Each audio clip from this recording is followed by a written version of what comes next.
नसीब का नाम मेरा, आर्मी में जॉब करता था, 22.5 साल मैंने आर्मी में नौकरी की है। रिटायरमेंट लेने के बाद आज मुझे 8 साल हो गए लगभग, और आने के बाद मैंने किसी दूसरे काम की शुरुआत की थी। कॉन्ट्रैक्टर का काम मेरे मामा जी के साथ में शुरू किया था। मैं ये जरूर बताता हूं, ज्यादा बताने की जरूरत नहीं, समझदार के लिए इशारा ही काफी होता है। बहुत मिडिल क्लास नहीं बोल सकता, मैं लोअर मिडिल क्लास फैमिली से हूं। मेरे गांव के भी बहुत सारे लोग बैठे होंगे। यूं समझ सकते हो, अगर मेरे गांव में सबसे गरीब पैदा हुआ तो नसीब खान पैदा हुआ। अगर मेरे गांव में सबसे गरीब पैदा हुआ तो नसीब खान पैदा हुआ। मैं मजदूरी करके पढ़ाई की है मैंने, आधी बार मजदूरी आधी बार स्कूल। किस्मत से मुझे आर्मी में जाने का मौका मिला। 22.5 साल नौकरी की, घर का बड़ा था, जिम्मेवारी थी। आर्मी से रिटायरमेंट लिया, 16.5 लाख रुपए लेके आया था। 4 लाख मेरे कर्जे में चले गए थे, 2 लाख रुपए मेरे बच्चों की, 2-2.5 लाख रुपए बच्चों की पढ़ाई में, टोटली 8 से 9 लाख रुपए बचे थे। उसके बदले में मैंने एक प्लॉट खरीदा था, नील बटा नील, कुछ नहीं था मेरे पास। यूं मान सकते हो, छोटे छोटे 2 मकान लिए थे मैंने, आज भी उनको प्लास्टर नहीं हुआ है। और आप समझ सकते हो कि आर्मी वाला जिसके ऊपर पूरी जिम्मेवारी हो, क्या कर सकता अपनी लाइफ में। घर का बड़ा था, छोटे भाई भी मेरे मजदूरी करते, पिताजी भी मजदूरी। तो मैंने वो मकान छोटे भाइयों को देके मैं झुंझुनू आया, और झुंझुनू आने के बाद मैंने मेरे मामा जी के साथ में काम की शुरुआत की। वहां से मुझे 10-15 हजार रुपए मिलते थे, 12,000 रुपए मेरी पेंशन। जैसे तैसे करके मेरी लाइफ चल रही थी। बस सोच रहा था कि यार सर्विस पूरी कंप्लीट हो गई, ना तो मकान बना, ना बच्चों की शादी हुई है, जिंदगी कैसे चलेगी। अचानक महिपाल गुरुजी से मुलाकात होती है, और मुलाकात होने के बाद आज आप लोगों ने देखा, बैठ के प्लान को भी देखा, बहुत सारे अचीव पे आए। मुझे अभी ज्यादा बताने की जरूरत नहीं है, आप लोगों को अभी यकीन विश्वास हो चुका होगा, और शायद अब भी भरोसा नहीं है तो जिंदगी में कभी भरोसा नहीं होगा। इतना सब कुछ देखने के बाद भी भरोसा नहीं है तो भरोसा कभी भी नहीं होगा। थैंक यू दोस्त। गुरुजी से मुलाकात हुई थी आज से 5 साल पहले, और सर ने मुझे बताया था इस इंडस्ट्री के बारे में, एसलीपीएस के बारे में। मैं चाहूंगा एसलीपीएस के लिए एक जबरदस्त ताली होनी चाहिए, जबरदस्त ताली। यूं मान लीजिए, थैंक यू। यूं मान लीजिए दोस्तों, टोटली 5 साल हुए, एक ही वर्ड में बोलता हूं, टोटली 5 साल हुए। किराए के मकान में जिंदगी थी, और मोटरसाइकिल पे मेरी लाइफ थी। आज खुद का 1.5 करोड़ का मकान है, प्लॉट भी है, और पहली गाड़ी डिजायर ली, फिर ऑडी Q3, और गुरुजी के आशीर्वाद से अब लेंगे रेंज रोवर वेलार, बहुत जल्दी आने वाली है रेंज रोवर वेलार। बस दोस्तों भरोसा करना। आज मैं आपको इतना सा बताता हूं, एक रिटायर फौजी हूं, और रिटायर फौजी को ज्यादा से ज्यादा रिटायरमेंट लेने के बाद मेरे जैसे 10 पढ़े लिखे इंसान को 15 से 20 हजार रुपए मंथ के मिल सकते हैं। लेकिन ये नसीब खान रिटायर फौजी, टोटली 10 पढ़ा लिखा, जिसको कुछ नहीं आता, आपके सामने खड़ा है, आज 17 से 18 लाख रुपए एक महीने का लेता है।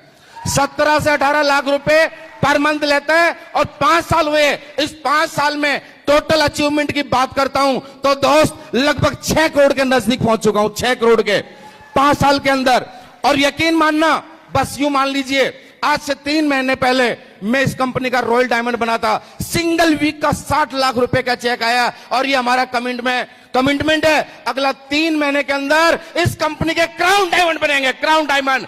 1 करोड़ का चेक लेंगे, 1 करोड़ का चेक। दोस्तों किसी चीज की कमी नहीं है, बस है तो भरोसे की, विश्वास की, और एक प्लेटफॉर्म की जरूरत होती है। और वो प्लेटफॉर्म मिला, आज यहां पहुंचे। लेकिन दोस्त इसमें हमारी ताकत नहीं, जो भी हैं, जहां भी हैं, आज इस मंच पे हैं, इस अचीवमेंट पे हैं, ये सब जो भी है ना दोस्त, मैं क्या बोलूं, ये मेरे गुरु लोगों का आशीर्वाद है, और इन्हीं की बदौलत बना हूं मैं तो, जो भी कुछ हूं। तो दोस्त आज मैं आप लोगों के बीच में रहता हूं, ज्यादा कुछ नहीं बोलूंगा। आप लोगों को भूख लगी है, मुझे पता है यार, और मुझे तरस आती है, लगी है ना भूख? भूख है। एक छोटी सी स्टोरी याद आ गई गुरुजी, 1 सेकंड का टाइम चाहता हूं। एक छोटी सी बात मुझे याद आ गई। एक राजा था, राजा। उस राजा ने बोला कि कोई ऐसा इंसान लेके आओ जो सबसे स्वादिष्ट खाना बना के मुझे खिलाए, सबसे स्वादिष्ट खाना। तो उसके वजीर पूरी दुनिया में घूम के आए, और अच्छे अच्छे शेफ मिले, कुक मिले, बढ़िया बढ़िया खाना बनाने वाले। लेकिन राजा को किसी का भी खाना पसंद नहीं आया, बोला मजा नहीं आया। उनका एक शर्त थी कि ऐसा खाना बनाने वाला हो कि उंगली चाटता रह जाऊं खाने के बाद। लेकिन राजा को मजा नहीं आया। लास्ट में वजीर तंग आया, बोला यार ये कौन सा क्या खाने वाला है, ये क्या बनवाए, इसके लिए क्या लेके आए। तो मेरे जैसा फौजी मिल गया जिसको दाल फ्राई करनी भी नहीं आती थी अच्छी से। बोला भाई क्या लफड़ा है, क्यों परेशान है, क्यों परेशान है? बोला यार राजा की ये शर्त है, वो बोल रहा है कि ऐसा खाना बनाने वाला लाओ उंगली चाटते रह जाऊं। बोला यार ये कोई बड़ी बात है क्या, मैं बना दूंगा ये खाना तो। बोला तेरी शर्म बागी, मरवाएगा क्या तू? तेरी भी गर्दन कटवाएगा, मेरी भी कटवाएगा। तूने कभी चाय भी बनाई क्या? अरे तू छोड़ चाय की, खाना अगर वो खाना नहीं बनाया तो गर्दन जो सजा हो मंजूर है। तो बोला इतनी बात है तो चल, लेकिन बोला एक शर्त मेरी भी है। सुन रहे हो क्या? सुन रहे हो ना? बोला एक शर्त मेरी भी है, अगर मेरा खाना खाएगा तो उससे पहले उसको 2 दिन भूखा रहना पड़ेगा। मेरा खाना खाएगा उससे पहले उसको 2 दिन भूखा रहना पड़ेगा, और उसके बाद उसको मजा नहीं आए तो कलम कर देना गर्दन में मंजूर है। समझ गए मेरी बात? और राजा को बताया, राजा को यह शर्त मंजूर थी। बोला कोई बात नहीं, 2 दिन के हम 3 दिन भी भूखे रह लेंगे, लेकिन बंदा ऐसा हो जो मजा आ जाए, उंगली चाटते रह जाए। और आपको पता है 2 दिन भूखे रहने के बाद में उंगली तो क्या, वो पूरा पंजा चाटेगा, चाटेगा ना। तो दोस्त जैसे ही राजा 2 दिन भूखा रहा, और बनाना कहां आता था खाना, वो डाल दिया सब कुछ एक साथ, भूखा मर रहा था, उसकी हालत होगी खराब। और जैसे ही खाना रखा ना, जैसे ही खाना रखा फटाफट खाया, फिर ऐसे करता रहेगा। बोला मजा आ गया, ये कुक कहां से लेके आए, ये शेफ कहां से लेके आए? कहने का मतलब दोस्त, भूख जिसको नहीं होती ना, उसको खाने का स्वाद का पता नहीं होता। और दोस्त यहां बैठने के बाद, आने के बाद कहां कहां से आकर के भी लोग खाने पे लाइन लगा के खड़े हैं। अरे क्या पेट की भूख है या सक्सेस की भूख है आप लोगों को, ये बताइए पहले।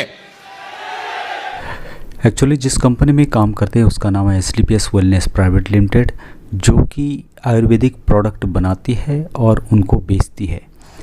ये कंपनी बहुत ही अच्छे प्रोडक्ट बनाती है। इसमें जो लोग भी जुड़े हैं लगभग 60 से 70% लोग एक्सेसमैन हैं। इसके जो MD हैं, मैनेजिंग डायरेक्टर, वो भी एक्सेसमैन OR से हैं, मिस्टर संजीव कुमार उनका नाम है। उसके अलावा काफ़ी लोग इसमें, जैसे मैंने पहले बताया कि 60 से 70% लोग फौजी हैं। इस कंपनी को आयुर्वेदिक के क्षेत्र में काफ़ी अवार्ड भी मिल चुके हैं। और बेसिकली इसमें जो काम है मल्टी लेवल मार्केटिंग का काम है, और आयुर्वेदिक प्रोडक्ट को बेचना इस कंपनी का काम है। तो इससे भी जुड़ सकते हैं आप लोग, यदि आप इस बिज़नेस को आपको ठीक लगता है तो। और बहुत ही अच्छे प्रोडक्ट बनाती है, जो कि आयुर्वेदिक तरीके से रोगों को ठीक करती है, जो कि भारत की जो पारंपरिक आयुर्वेद है उसको भी ये प्रमोट करती है।